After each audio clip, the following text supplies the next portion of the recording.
our clear message, the message from our Afghan brothers, from our sister, that Pakistan sponsor tourism in the region.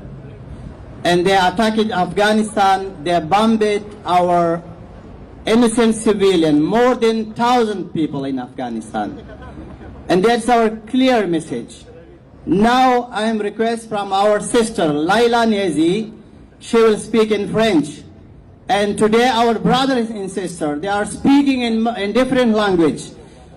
Otherwise, that Pakistan sponsor tourism in the region. They killed the innocent civilian in Afghanistan. Assalamu alaikum tout le monde, bonjour à tous. Aujourd'hui, je vais vous parler d'une chose qui pèse à tout le monde, je pense, qui blesse, une injustice. Aujourd'hui, je veux vraiment attirer l'attention sur ce qui se passe au Pakistan et en Afghanistan.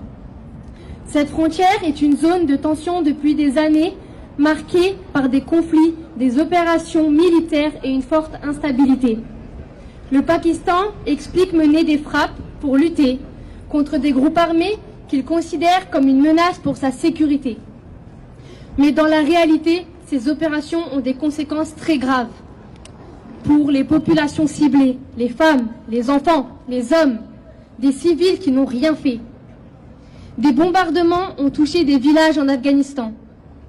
Souvent, dans des zones où vivent des familles qui n'ont rien demandé. Des maisons ont été détruites, parfois en pleine nuit, des personnes qui allaient se coucher sans savoir ce qui pouvait se passer le soir même. Des familles entières ont été bouleversées en quelques secondes. Ce qu'il faut comprendre, c'est que ces populations sont déjà très vulnérables. Elles vivent dans des zones rurales, peu d'infrastructures et très peu de protection. Quand un bombardement a lieu, ce n'est pas seulement une attaque militaire, c'est une catastrophe humaine. Des gens perdent leur maison, leur sécurité et parfois toute leur famille. Des enfants se réveillent sans parents et des parents se réveillent sans enfants. Il y a aussi des conséquences indirectes, très importantes. Des écoles sont fermées ou détruites, ce qui empêche les enfants de continuer à apprendre. Des centres de santé sont endommagés, ce qui rend difficile la prise en charge des blessés, des personnes qui n'ont, encore une fois, rien demandé. Les infrastructures, déjà fragiles, deviennent encore plus instables.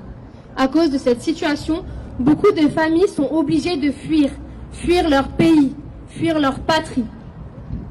Elles quittent leur village pour chercher un endroit plus sûr.